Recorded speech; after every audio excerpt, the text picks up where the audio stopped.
Et on est de retour avec Pierre Laurin.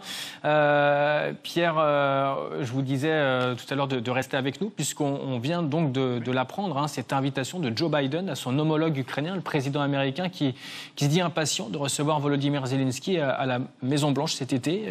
Pourquoi maintenant ? Pourquoi cet été ? C'est-à-dire après la visite de Joe Biden en Europe.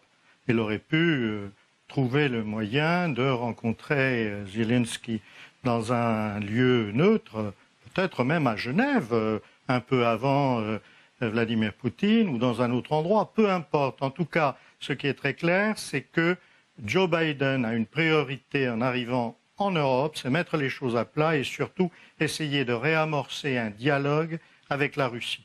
Ça va être compliqué, mais je crois qu'il y a une certaine volonté de mettre un peu les choses à plat et d'essayer d'avancer sur plusieurs dossiers qui sont importants pour les Américains.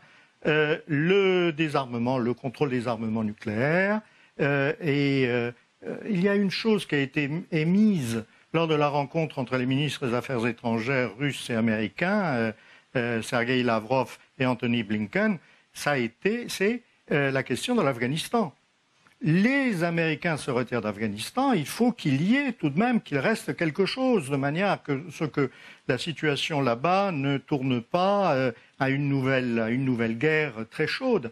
Donc le partenariat éventuellement avec la Russie sur ce terrain pourrait être assez favorable. Et je crois que c'est sur ces terrains-là que le dialogue va s'amorcer entre Joe Biden et Vladimir Poutine. Et si on ajoute Volodymyr Zelensky là-dessus, au milieu, eh bien, il est indéniable que le dialogue va capoter. Il ne pourra même pas commencer, il capotera tout de suite.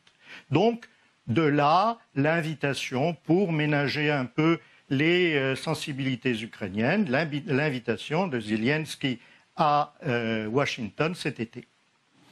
Merci Pierre Laurin d'avoir répondu à nos questions. Je rappelle que vous êtes écrivain, spécialiste de l'ex-URSS, auteur du livre notamment « L'Ukraine, une histoire entre deux destins » aux éditions Barthia, livre qui vient d'être réédité.